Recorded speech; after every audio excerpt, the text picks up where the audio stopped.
Hi friend, आपका हमारे channel पर हार्दिक स्वागत एवं अभिनंदन है।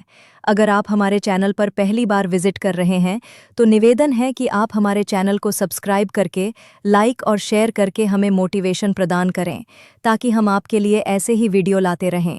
नमस्कार।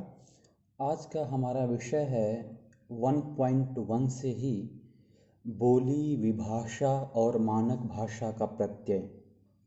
अर्थात बोली किसे कहते हैं, विभाषा किसे कहते हैं और मानक भाषा किसे कहते हैं, इसके बारे में हम लोग आज बात करेंगे। तो जैसा कि हम लोग जानते हैं कि भाषा क्या है, अपने विचारों का आदान प्रदान करने का एक माध्यम है भाषा। फिर हम बात करते हैं कि बोली, जो भाषा है इसमें बोली, विभाषा और मानक भाषा, यानी कि जो भाषा है अपने विचारों के आदान प्रदान का एक माध्यम है वो। फिर बोली क्या है वो? बोली की अगर हम बात करें तो एक छोटे से क्षेत्र में जब हम अपने विचारों का आदान प्रदान करते हैं तो वह बोली कहलाती है। अर्थात अगर हम किसी एक गांव में रहते हैं, एक कस्बे में रहते हैं, वहाँ पे जब हम अपने भाव को, अपने विचार को व्यक्त करने के लिए जिस भाषा का प्रयोग करते हैं, जिस माध्यम का प्रयोग करते हैं, वही बोली कहलाती है। तो कहने का तात्पर्य है कि एक छोटे से ही क्षेत्र में जो बोला जाता है, यानी जिससे अपने विचारों का आदान प्रदान किया जाता है, अपनी बात कही जाती है, दूसरों की बात सुनी जाती है, तो वो कहलाती है बोली।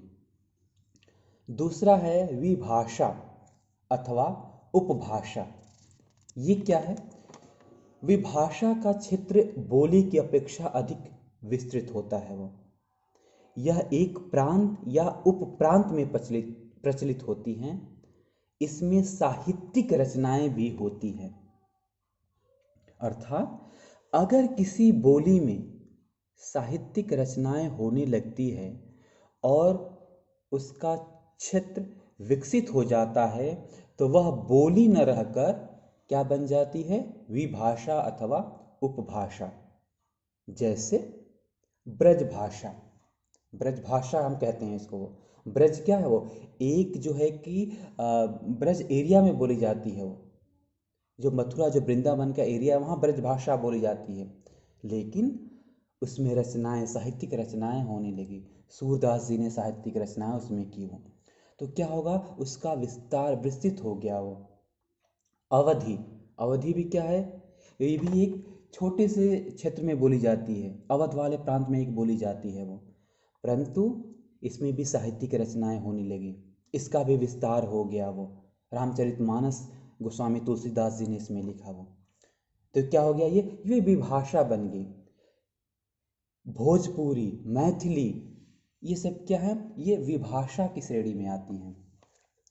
तो कहने का तात्पर्य है कि जब बोली अपना क्षेत्र विकसित कर लेता है और उसमें कुछ साहित्यिक रचनाएं होने लगती हैं तो उसको हम विभाषा कहते हैं अथवा उपभाषा कहते हैं।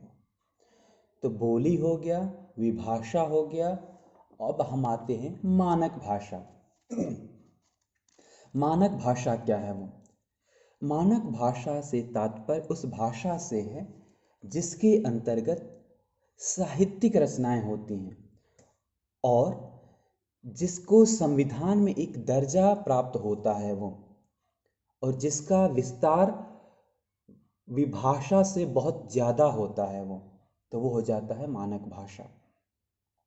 जैसे हमारे यहाँ हिंदी, हिंदी क्या है?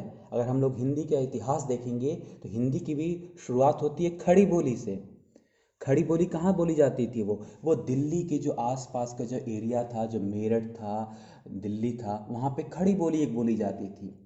परंतु इसका विस्तार होते गया, इसका विस्तार इतना ज़्यादा हो गया कि इसको बोलने वाले की संख्या बढ़ गई वो। इसमें साहित्यिक रचनाएं बहुत ज़्यादा होने लगी वो, और इसको संविधान में एक दर्जा प्राप्त हो गया वो।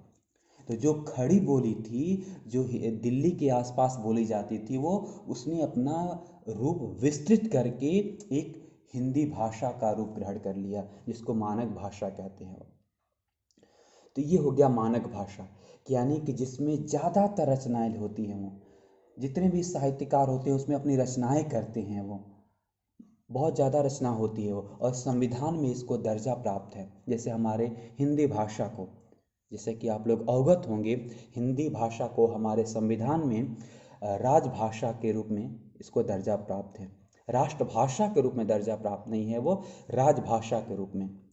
अनुच्छेद 343 से आगे इसका लिखा हुआ है कि हिंदी को हमारे देश की राजभाषा होगी। राष्ट्रभाषा क्यों नहीं बनी, उससे भी आप लोग परिचित होंगे, क्योंकि कुछ जो साउथ इंडियन जो स्टेट्स है वहाँ पे कुछ विरोध हुआ था वो, कि अगर ये राष्ट्र के दर्जा बन जाएगी तो हम लोग पीछे हो जाएंगे, हम लोग इसको बोल नहीं पाएंगे, समझ नहीं पाएंगे, कई सारी चीज़ें थी। इसकी वजह से इसको संविधान जो बनाया गया उसको राष्ट्रभाषा ना करके राजभाषा की मान्यता प्राप्त की। तो ये हो गया बोली, विभाषा और मानक भाषा, अर्थात छोटे से क्षेत्र में बोले जाने वाली एक भाषा को बोली कहते हैं। जब बोली अपना क्षेत्र विकसित कर लेता है तो उसको विभाषा कहते हैं, और ज़्यादा विकसित हो जाता है तो वो मानक भाषा कहलाता है।